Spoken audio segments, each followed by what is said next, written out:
Good morning 10th class.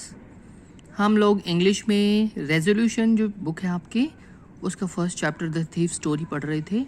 इसका हम second part पढ़ रहे हैं। आज शुरू करते हैं इसको। It was quite pleasant working for Anil. Anil के लिए काम करना बड़ा ही आनंददायक था।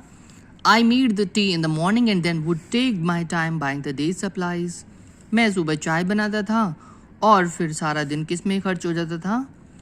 I would take my time, तो मैं अपना सारा टाइम बाजार से जो सामान लाना होता था उसको ख़रीदने में खर्च करता था।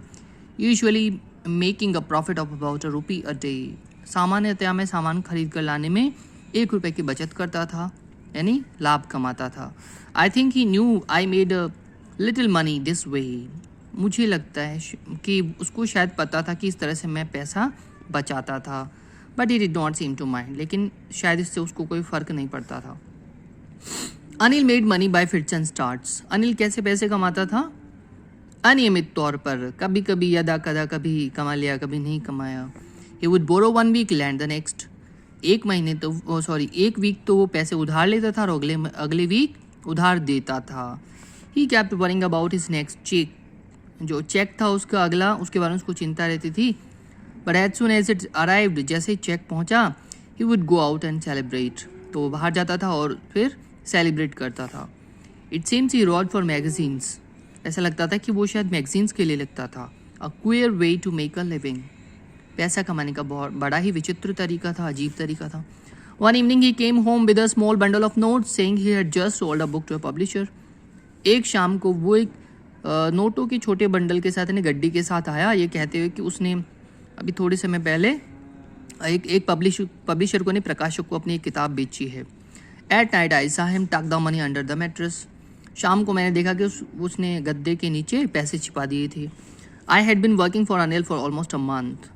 मैं पिछले लगभग 1 महीने से अनिल के लिए काम कर रहा था। And part from cheating on the shopping, और शॉपिंग पर चीटिंग करने के अलावा, जो ₹1 में बचाता था उसके अलावा, had not done anything in my line of work. अपने चोरी करने के काम से संबंधित मैंने कुछ भी उसके घर में नहीं किया था। I had every opportunity for doing so. मेरे पास पूरे अवसर थे ऐसा करने के। Anil had given me a key to the door and I could come and go as I pleased. Anil ने मुझे आने जाने के लिए एक चाबी दे रखी थी और मैं जब चाहूँ वैसे आ जा सकता था। He was the most trusting person I had ever met. वह अब तक मैं जितने भी लोगों से मिला था उन सब में सबसे ज़्यादा विश्वसनीय व्यक्ति था। And that is why it was so difficult to rob him. इसलिए उसको ठगना बहुत ही ज़्यादा कठिन था। It's easy to rob a greedy man because he can afford to be robbed. एक लालची इंसान को ठगना, लूटना बड़ा आसान है क्योंकि वो तो अफोर्ड कर सकता है, लालची व्यक्ति तो। But it's difficult to rob a careless man. लेकिन एक लापरवाह इंसान को ठगना बड़ा ही मुश्किल है। Sometimes he doesn't even notice he is been robbed. कई बार तो उसको पता भी नहीं होता कि उसके साथ उसको ठग लिया गया है। And that takes all the pleasure out of the work. और ये पूरे काम का मजा खराब कर देता है। Well it's time I did some real work. और अब समय आ गया था कि मैं अपना वास्तविक काम करूं। I told my self I am out of practice. मैंने अपने आप से कहा कि मैं अपना काम भूल चुका हूँ। जो मेरी चोरी करने का काम है उसको मैं भूल चुका हूँ। And if I don't take the money, और यदि मैं इस पैसे को नहीं चुराता हूँ, he'll only waste it on his friends। तो अनिल क्या करेगा? अपने सारे पैसे को अपने दोस्तों पर खर्च कर देगा। After all he doesn't even पे मी। और अंततः वह मुझे इसके लिए पेमेंट भी तो नहीं करता है उसके घर पे काम करने के लिए, इसलिए मुझे पैसे चुरा लेना चाहिए। Anil was asleep। A beam of moonlight stepped over the balcony। Anil सोया हुआ था और चांद की रोशनी जो थी उसकी किरण बालकनी से होते हुए नीचे गद्दे पर आ रही थी, बेड पर आ रही थी। I sat upon the floor. मैं फ्लोर पर बैठ गया। कंसिडरिंग द सिचुएशन, उस स्थिति पर विचार करते हुए। If I took the money I could catch the 10:30 express to Lucknow. यदि मैं पैसे चुरा लूँ अभी तो मैं 10:30 बजे की लखनऊ एक्सप्रेस को पकड़ सकता हूँ।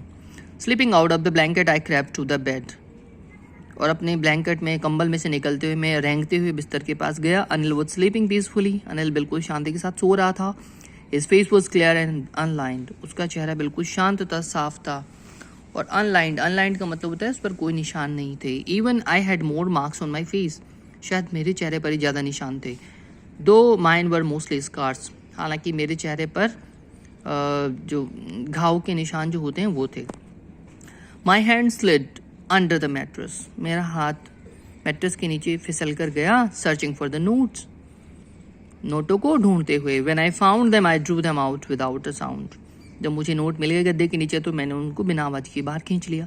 Anil side in sleep and turned on it's side towards me. Anil नींद में धीरे से अनिल ने आह भरी और मेरी तरफ अपनी करवट बदल ली।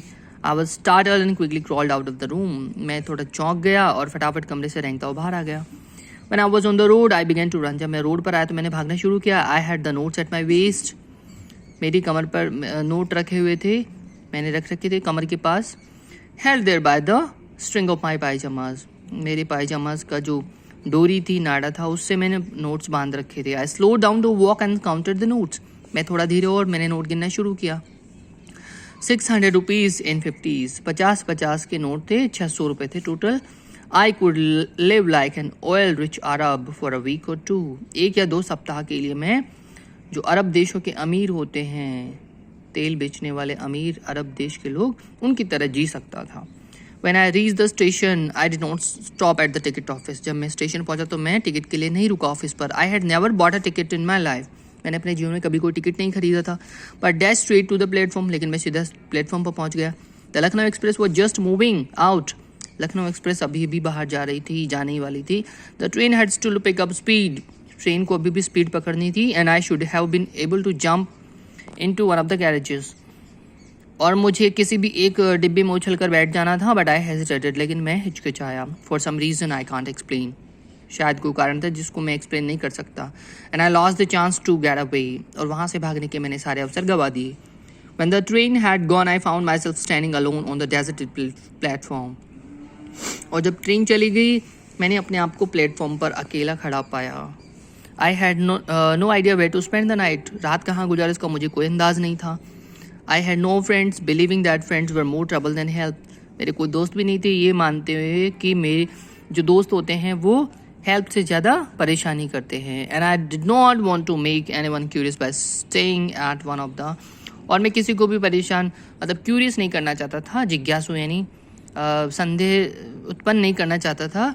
Staying at one of the small hotels near the station. Station के पास जो छोटे होटल थे वहाँ रुककर मैं किसी को भी संदेह का लाभ नहीं देना चाहता था कि कोई किसी को पता चल जाए कि मैं कौन हूँ। ठीक है, आज हम इतना ही पढ़ेंगे, बाकी पढ़ेंगे अगली क्लास में। इसके जो हार्ड वर्ड्स हैं उनको लिखिए, उनके वर्ड मीनिंग्स आप लिखिए और उसको लर्न करिए। मिलते हैं अगली क्लास में।